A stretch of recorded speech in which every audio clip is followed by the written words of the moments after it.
Hello and welcome. Welcome to Magic in Mind. My name is Maggie Rose Cunningham and I'm your host today. We're doing our end of month ceremony. It's the waning moon and we're going to be working with fire, with the element of fire, to light a new fire for the time to come and embrace the magic of that fire. But we're going to be doing this if you're a seeker, if you're new to my space, or you're new to the runes and you're sort of looking at what's this all about.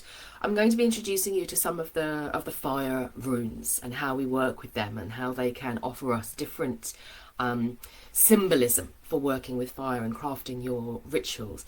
If you are a practitioner, if you already work with the runes, we're going to be looking at Wunjo and Thurisaz in particular and deepening into our understanding of how we can work with those. And if you are let's say a guide of souls, you're on your path and you're looking at how can I work with people and how can I help them and support them on their path, we're going to be feeling into the legend of Brunhilde, who's also called Sigdrifa sometimes. The motif. Let's start with her. Let's settle in with her, shall we?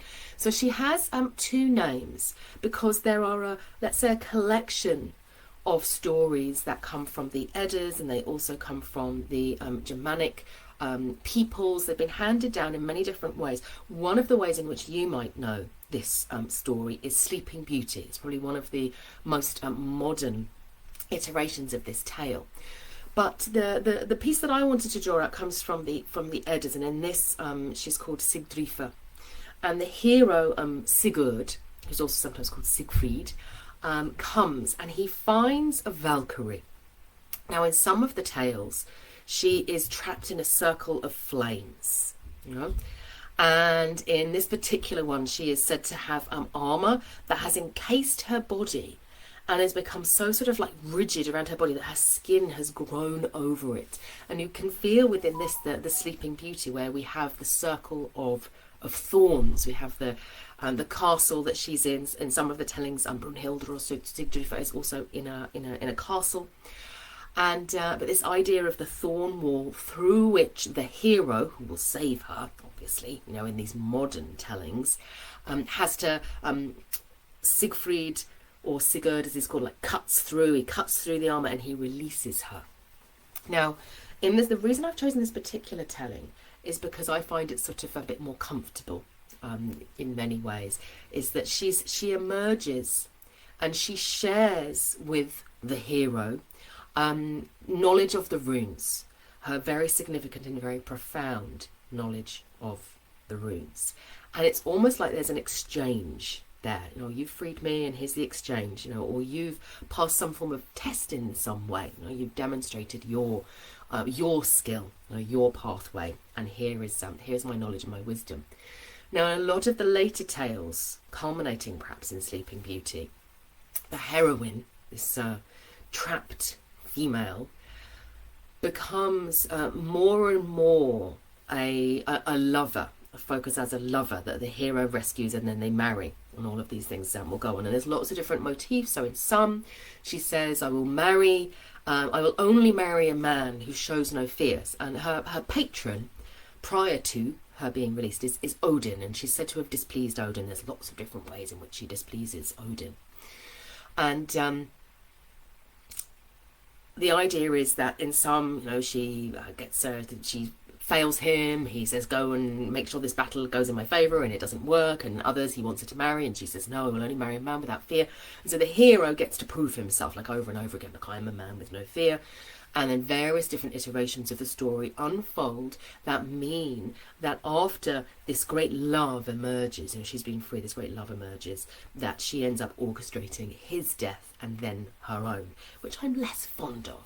So, let me know if you already know this story. Let me know what speaks to you and what doesn't in this story, because I find that I think we've worked so hard on this narrative of the empowered feminine, and this one I find quite difficult because it doesn't necessarily feel empowered.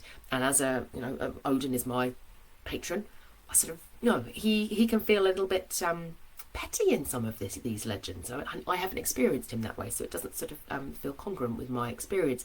But what I was interested in our session today is, what was Brunhilde, Sigdrifa, whatever you want to call her, the Valkyrie you could call her, what was she before this moment where she is encased in flames, or encased in armour, or held within a castle, or held and confined within a circle of thorns, until she is released by a sort of masculine hero? What was she before?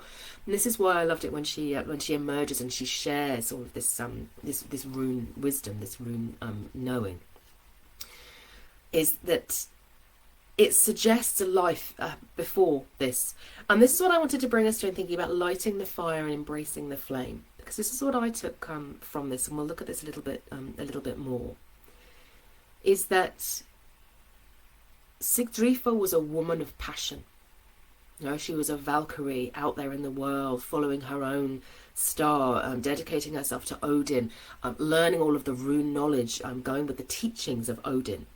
And then she emerges, she's released by this masculine hero. And at that point, she seems to give up her own path for him. You know, that she sort of offers herself for love. And this corrupts and becomes corrosive. And there's all sorts of different ways in which they make sure in the tales that the love of the two is doomed. It's always inevitably going to be that he dies and then she dies. And I wonder, for me, whether this represents a diminishment or a dwindling of, or a loss of passion. And those of you who've worked with me with the Thurisaz stories on Awaken will know that we have a retelling of the Sleeping Beauty in those stories. That's very different, and it focuses much more on Sleeping Beauty and what she's looking at. And I've also worked with the spirits of the godmothers, let's say, and this idea that one of the godmothers is pushed away. You know, perhaps the one that doesn't offer the gifts that make someone attractive to somebody else, that actually are important for them in terms of their own soul journey. Is it possible that Sigdrifa is actually in the circle of fire or the castle because she's on her own spirit quest to re-find her flame? That's what I'm going to offer to you as a possibility here. So let's have a little bit more look at fire, remembering that in one of the more recent tellings, Sigdrifa is said to be placed within the fire. And this very much for me brings in the energy of Thurisaz. Where have I put my runes here? So what we're going to do, we're going to start with, so if you're a seeker in the Northern tradition and you're sort of just starting out and you're thinking, oh, you know, how do I start with my runes? We're going to look at the elements as represented through the runes, and fire specifically is what we're going to be looking at. And we're going to start with Feyu, actually. And Feyu is an interesting one because it represents luck, life force, energy. It's very much associated with Sigurd, who is the hero in this legend. So one of his legends is that he goes off and he slays a dragon. So we've got our Feyu rune. And so he brings in this energy of wealth. He has abundance, he has luck, by bringing in this Feyu rune. And we have the energy of life, which always contains within it the element of fire, but it is the flowing fire. It's like the molten fire of life. You can think about it as being golden amber flowing through. You can think about it as the blood flowing through your veins. It is a generator of heat, you know, literally the heat of the body. We can feel that within Feyu. So then I'm going to bring your attention to Thurisaz. Now, some people look at that and will say, well, it's the giant or it's the thorn, but I've mentioned that the circle of fire, and this is very much more a destructive fire, or a channeled fire, an aggressive fire that we have here. A defensive fire, you might say, with a circle of flames that need to be passed through. And this brings in that process of fear as well. And you remember in one of the tales, or a couple of the tales in fact, she's said to say, I will not be with someone who knows fear. I find that quite interesting. We're going to come back to our Thurisaz rune a little bit later for those of you who are sort of at a deeper phase in your journey. So we've got our Feyu rune, we've got our Thurisaz rune, and we move through Ansu's radar, and we move to Kinaz. So these are all quite early. These are primal energy runes. here, and so we do tend to get the elements come through. So the Kinaz rune is the rune of creativity. It's the rune of the forge. It's also associated with the body. So whereas Feyu is life force energy, Kinaz is the transformative sensing power of the body. So here's our Kinaz rune here. This is where we get the curly K or the K from. And it's a shaping energy. It's the ability, our ability to shape with our hands, to form momentum, to inspire others with our words, to create. You know, it's a rune of creativity. So we've got fire here as the energy of creativity. So you can start to feel, if you're thinking about fire energy, you'll notice that similar to other traditions, where if you look, like different cultures will have I can't remember how many words it is for snow, that there are many words for snow and ice in traditions that are based within the poles, that are close to the poles of the planet and the colder climates. And fire is the same within the runes. You can find it emanating in so many different ways. So you can think, oh, what rune do I need to work with now? So what our Kinaz rune brings in, that creative energy. It's more intentional. Feyu is like literally the life force, the luck that sort of comes through. Maybe a little bit indiscriminate, we can invite Feyu in, but Kinaz, we can shape it ourselves. So with our Kinaz rune, and we move on to Gibo, which is the gift giving, the exchange, which I've got my own theories on that with Sigurd and Sigdrifa, but we're going to leave that for another day. We move on to Wunjo. So here's our Wunjo rune. And the Wunjo rune, people often think, oh no, that's not, doesn't feel fiery. It's the rune of belonging, of friendship, of kith, of kin, of family, of ecstasy, of joy, of happiness. Yay! We all think, oh, that's brilliant. It's often considered to be a rune of light more than fire. But if you think about the sun, obviously the sun is the generator of light and life, then it does it by necessity. It holds fire within it, the energy of fire. And I'm going to come back to this one with our Thurisaz rune, but I just want you to notice the shape. Hold on, I'm doing that, and the shape of the two runes. Because we're going to come back to that when we look at our little. It's a short ceremony. It's a practice that I'm going to suggest for you, for which you can do whether you're a seeker or you're a practitioner or you're a guide. The little practice that I'm going to offer to you is available for all, but it's going to use those two runes. So both of them come from the first 8 in the Elder Futhak. So these are the primal formative energies. So let's have a little bit of a whip through the other runes. So we have Hagalaz, the storm. Can't find much fire in there, but volcanoes, they might certainly have a bit of fire energy in them. Don't underestimate Hagalaz. But then we've got the Northers rune, which is definitely one of the fire runes. And it is the rune of the need fire. Here we go. So this is the fire that we light. And that's important. If you think about the Feyu rune as being the sort of luck energy that comes externally from us, or the Thurisaz energy, this passion, this the destructive energy of fire, or the Kinaz rune where we're using the heat of the forge and we're shaping with our hands. But the Northers rune is a call for help. It's a call for assistance. It's a call for aid. And we can create it for ourselves. We can light the need fire and ask for assistance. So literally, if you think about the beacons, anyone who's watched Lord of the Rings and has seen all of the beacons being lit, that's one form of need. Come to my assistance, come to my aid. It's the magical need fire that we light to ask for the winter, the rebirth of the sun, and to invite the sun to come back at Yule time, which we're starting to approach at the time that I'm doing this live for you. And it can be the Beltane fire that we do, and we jump over it to make wishes or to cleanse our cattle, all sorts of things that we can use with the need fire. But it's a supplication of some sort, and it's also felt within the body. And this is important. I'm going to bring you back to Sigdrifa in her, whether she's in her armour or whether she's surrounded by flame. Is my reading of the tale, and this is just my reading, and it might just be my reading today, because I think that's the point of these tales, is that we come and we engage with the myth and we find what we need from the myth on that particular day. Literally, I light my need fire and say, who will come? And this was the tale that I was offered to share with you. Is that she's sleeping, she's sleeping. She hasn't woken up. She hasn't gone, the need fire has been lit for me. Somebody else lights that for her, and she emerges and she shares what she has, the assistance that she has to offer. and then she almost attaches her need to the other person, which I think is a mistake. Yeah. So we've got our Northers rune here about lighting our own need fire and the requirement to do that. So then we move on. We've got Hogla's Northers Isas, the rune of ice. So you can see how they sort of interplay with each other. We'll do ice on a different occasion. Yera, the Yera rune brings ice and fire together. And we're going to be looking at this balance of ice and fire next month, all through the Yule month. We're going to be looking at Yera. So the Yera rune, literally the word year, there we go, comes from the Yera rune, and you can see it's the balance of ice and fire, which are the two primal elements within the northern tradition. It's also winter and summer circling each other, so it's about balance. It's about saying sometimes you need to be in winter, you need to be in your circle, sleeping. Nobody else's business to come and wake you up, necessarily. And sometimes you're in action, you're in the place of action. It's finding that balance. It's still a very important fire rune with Yera.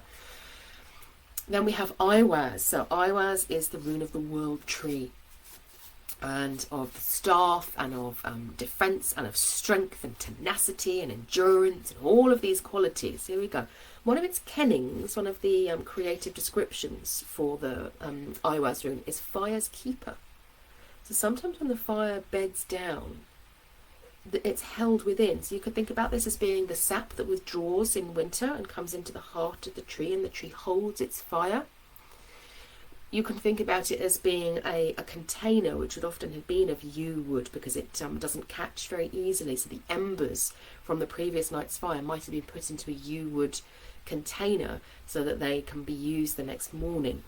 So we have this idea of tending to the fire. And again, if you think about this act of withdrawal, of withdrawing into the circle of flames, of sort of cocooning, it might have been that Sigdrifa, Valkyrie, we don't know how long she had lived for, all of the adventures she'd had herself beforehand, might have felt her own fire ebb low, and then she's called forth, sort of cracked open, and she comes out, but maybe she hasn't connected with her own sap, her own fire energy at that point, and then she's drawing on somebody else's for sustenance. Just a possibility. So then we have Perthro. Algis has got a little bit of fire, and I'm going to touch on it very briefly. It's not a sort of traditional fire rune, but because it associates with guidance and spirit guidance in particular, and protection, here we go. It's often associated with the Bifrost Bridge, and the Bifrost Bridge is said to be made up of a number of the different elements. So there is almost like a beacon there. I would say, let's say that Brunhild or Sigdrifa, she had taken her time and she'd refound her flame, and then she stands and she raises her arms up, and her Valkyrie wings come out, and she's a sort of burning beacon of light, saying, "I'm ready now. I'm ready to offer my magic back out into the world, and to undertake whatever deeds it is that Odin has planted in the seeds in my heart. I'm ready to do that." Might be a little bit of a personal fire there, so I wanted to touch on Algis. Then we have Suello, definitely fire in Suello. Suello is the rune of the sun, the rune of the sun wheel, and it's the rune of guidance and of inner guidance, of knowing and leadership. So it's a little bit like Brunhilde, she's there and she's saying, "I'm out there." Suello is more like, "This way. I'm following the light of the fun. I found the sun." And the passion is there, it's because I've connected, my inner guidance is connected with my outer purpose in the Suello rune. Now, it is fun, it is joyful, it is adaptable, flexible, fluid, and it's that real moment of synchronicity when I found my purpose in this moment, and I found how to express it with the Suello rune, and it's like forward, I'm moving forward with that. So then we move on to the third 8, the final 8. So we've got Tewaz, Bacano, Ewaz, Manaz, Lagus, which is water, Ingus, which is the seed, which you could see as having a little bit of fire contained within it. Athala, I might mention Athala for a moment. So Athala can be seen as the ancestral fire. So it's more earthy in many ways. It's the inheritance and ancestry. Let's see if I can find the card here for you. But yes, it can be the ancestral fire that we like to call in the ancestors. So we can light that communal fire and bring them in. So there's a little bit of fire in the Thala, a gathering around the fire, let's say. And then we have Dargaz at the very end of the rune row. So Dargaz is the rune of the day. It's the rune of transformation and of change. Certainly contains within it the energy of fire, because it is the energy of transformation, which you will see from what I talked about with creativity and destruction and momentum and dynamism. All of these things are part of the fire element. So we've got our Dargaz rune at the end. So let's have a little bit more of a feel into Thurisaz and Wunjo. And in order to do that, I'm going to sort of share with you what I hope I've drawn out a little bit with the story of Brunhilde. So let's say that Brunhilde is a guide. Now, she's been through her cycle. She's gone out as a seeker to discover, in this instance, the mysteries of Odin and his rune wisdom. And she's become a practitioner. She has become, apologies for the beeping there, she has become an authority in that, as we know from when she passes that knowledge on. And as a Valkyrie, she has operated as a guide of souls for a long period of time. And maybe she's got stuck in that, and she's realised that the passion that she had for her work has gone, and she's become a shell. And so she allows that old self, that old part of what she was, to slowly start to sort of extrude, to come out of her body. So I'd like you to feel in for a moment at this point into where in your body you might feel heaviness, where you might feel that sense of something that previously gave me joy has become a bit of an armour. It's become something that I do because I do it. It's become habit. No, it's become this sort of old energy. And it's starting to feel a little bit, well, yeah, just heavy and stiff and constraining. Now, we will have all sorts of rituals that are, like take it off and move it, let's do all of the peeling off, the embodiment work that I do with people through Amplify, and the work that we do with many of the fire runes can support us in releasing that armour and sort of taking it off, because it's accruing all of the time. When you go to bed at night, you wake up in the morning, you're a different person. You have a mini sleep. You have a mini sleep, and you synthesize everything that you knew previously, and then you wake up as a new person. But let's say that if you've been doing that for a really long period of time and maybe not having that much rest, you have to go inside. So perhaps Sigdrifa is not just, she's not trapped, she's integrating. She's in that space, and she's integrating her wisdom and bringing that in and journeying deeper and deeper and deeper to find her own new purpose. And so we might feel a little bit of, there's a lot there's a lot that feels heavy. And my invitation to you, if that is the case, is to recognise that as we move through the cycle of ice and fire, particularly as we come towards the Yule period of time, and we undergo what I like to think about as wintering, there can be periods of time where we need to be in the space of ice, where we need to be cocooned, where we need to be still, because everything is happening under the surface and we're not ready yet for that next layer. And then we move into the space of fire, and the fire comes through, and it helps us to shed, it helps us to sort of remove that armour. So if you're feeling anything right now in your space, and you're going, that feels a bit heavy, have a move, because it's not going to come off if you are still. You can do work in the mind, and you can do work in the energetically, but it will stay attached to you in your body unless you move in some way. So we're just literally going to just move your body. And anyone feels it good, I'm just sort of flexing my hands a little bit, and almost imagine that you've been in a spa and you've had a mud bath, and you're covered in mud, all over in mud, and then you got really hot. With your fire surrounding you, and the fire's warming up that ice on the inside and turning it into water, turning it into possibility that's bubbling and brewing inside you. But the clay from the spa, your mud from the spa, is drying, and as it dries, it starts to get ready that I can just peel it off. Just take it off. Oh, that doesn't feel good there. I'm going to just feel some in the back of my neck and the back of my head. You know, oh, yeah, I can feel into that. And this is important for our Thurisaz energy here. This is our Thurisaz energy. Now, Thurisaz often represents, you remember that Sigdrifa was talking about, I will not marry a man without fear. Thurisaz is all of those passionate emotions that support us in knowing what we need to do and who we need to become and where we're going to go and what's safe and what's not and all of those things. They're moving through our systems all of the time. Now, I always think that maybe that was a little bit of a trick question, because I don't even believe that that Sigurd, the hero, was without fear. The sort of point of being a hero is to feel fear and do it anyway. So I'm not sure that she ever really wanted to marry anybody. I think that she sort of thought, oh, you know, it doesn't exist. That was what she was thinking. Who knows what was going on with Sigurd that meant that he could sort of slip through that. But it's like one of the tellings. But what we can do is we can recognise that those emotions that come through us, that enter our bodies and enter the heart rather than entering our bodies and going into the mind, they come in and we can feel them there, that we need to process them each day. And if we don't do that, we become like the thorn that's no longer part of the green, abundant, lush, the rose bush or the berry bush, whatever it is. It's no longer protecting the berries.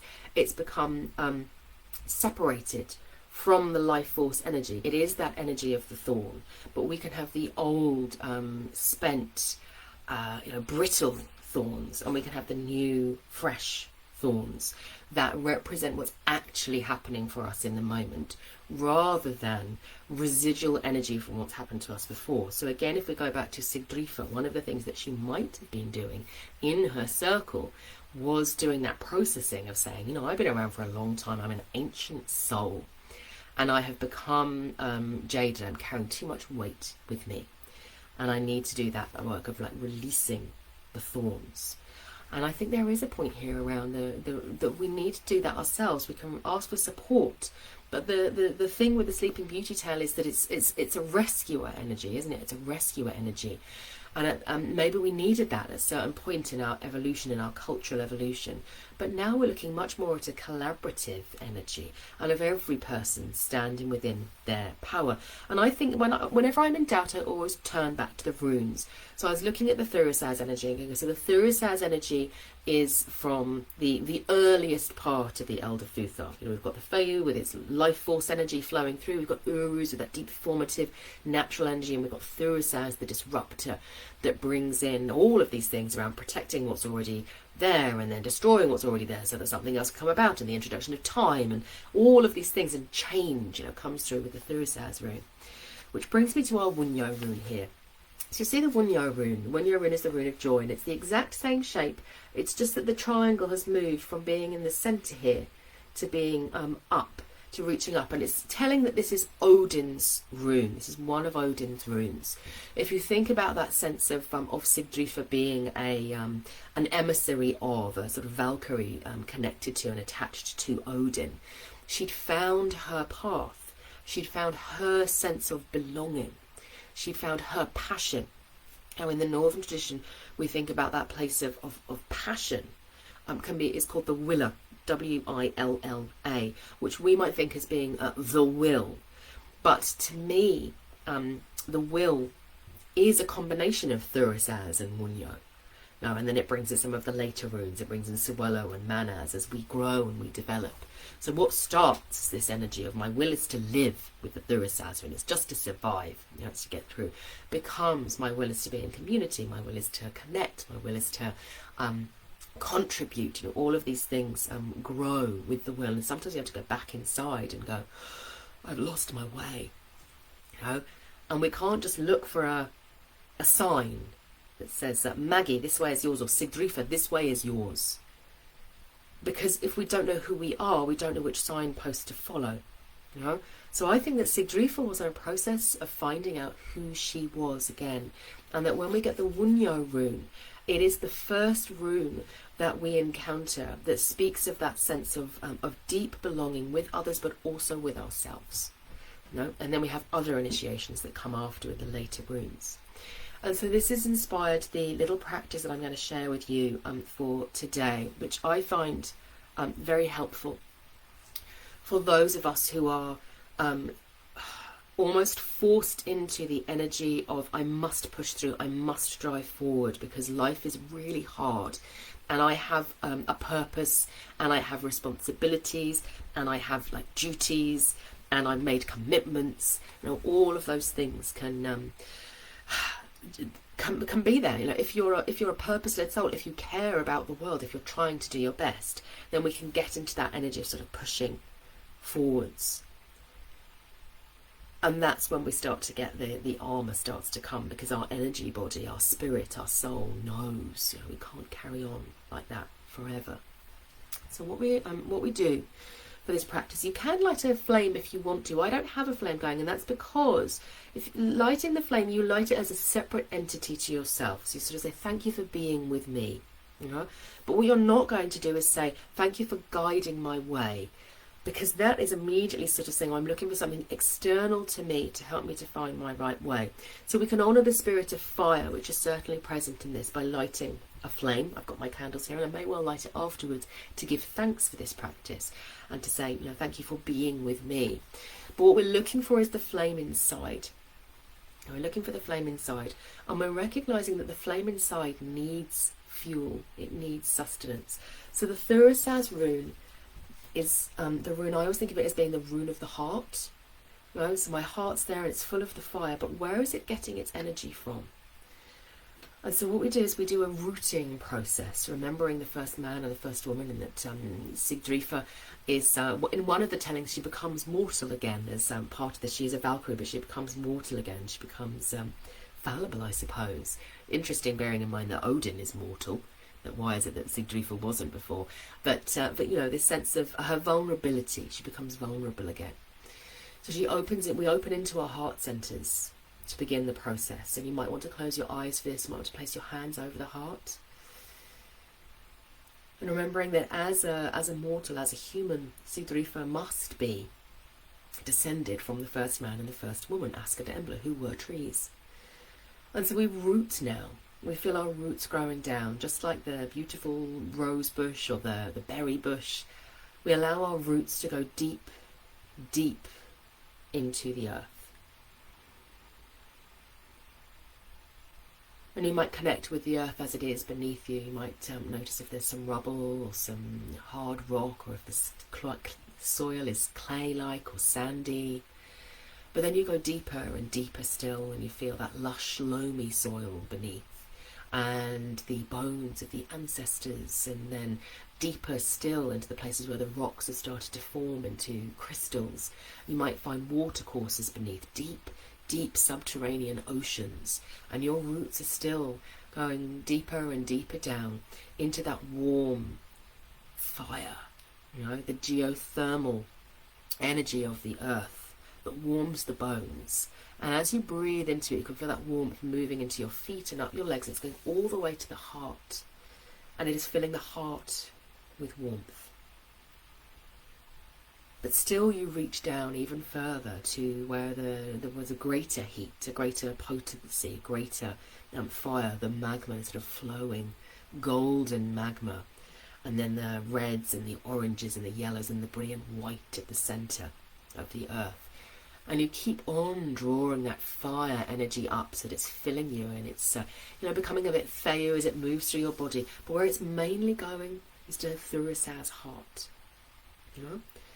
And it is filling you with this golden energy. And as you do this, and as you get to the point where you are full enough, you will notice that then your skin starts to feel softer and warmer, and perhaps you become more aware of those little bits. You remember the mud that we were looking at, the sort of clay that we were saying, oh, I want to get that off my body. You start maybe to feel that a bit more, and you notice that it's just shifting itself. You don't need someone else to come along with a sword and sort of cut you open and say, right, you're ready now. You've got to No, this is your space. Your space. This golden energy filling the heart. And only when the heart is full, does it rise. You know? And this is not a sort of rising into the head at this point. If we were going into a full Wunjo state, we might rise into the head. But this is simply the heart rising, almost as if it's opening up like the Valkyrie wings. You know? It's opening up, and at this point, we might say, and now I am ready to give of my gifts.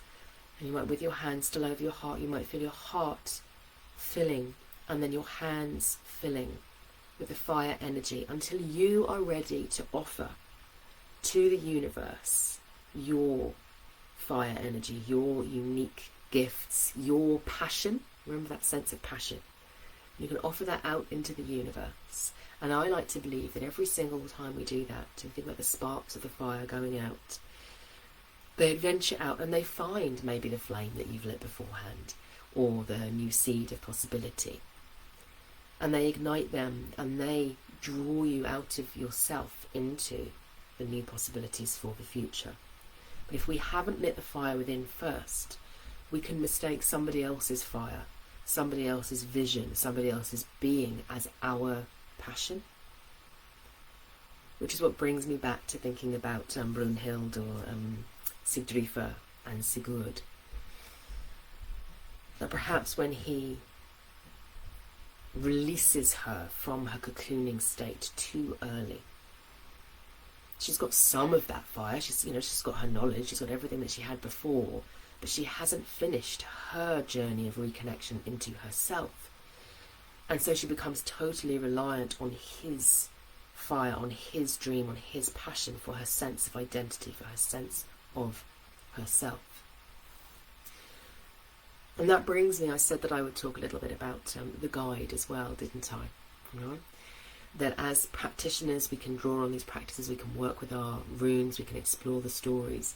If you are a guide, and I believe that everyone in this space has the potential to be a guide, if you're not already, it might be a soul guide, or it might be a guide to your family or your friends or the people around you. It's that remembering that it can become so easy to mistake somebody else's fire for your own, because you want so much for them, and you want to be supportive to them, and you want to give to them, which I do believe that that's what Sigdrifa wanted to do. But if we are not connected to our own heart energy first, to our own passion, to our own will, we lose ourselves. We lose ourselves, and we become incapable eventually of guiding, which is the thing that lights our fire in the first place. So we have to go back and either reconnect to what lights your fire in the first place, or find the new fire. It might be that your soul has evolved, that it has completed one of those. It's completed a journey. It's done its full arc. Maybe when you emerge, you don't need to be a guide for a period of time. Maybe you're in the energy of seeker, of finding your new path and of mastering a new area before you become guide again. And of course you can be all three of those things at the same time, and I suspect that many of you are. But recognizing what is it that I need at this point, and not looking for that in someone else, not looking for them to be a substitute for your passion. And saying, maybe my passion simply needs time to be awoken. Maybe it doesn't need somebody else to come and crack open my armour with their sword, or to pretend that they're not afraid and be like, look at me, I've got all of the answers over here. That will come from within you. So thank you so much for joining me for this. It's been a blend of a sort of exploration piece and a little bit of a ceremony piece. I would love to hear from you. You do that exercise and connect down with the roots, and then allow the fire to come up and into you until you're ready to offer. How does that land with you? And let me know what pathway is calling you the most strongly at the moment. Where do you feel that need for your own growth? Is it the seeker pathway, or the practitioner pathway, or the guide pathway? Let me know. I would love to hear from you.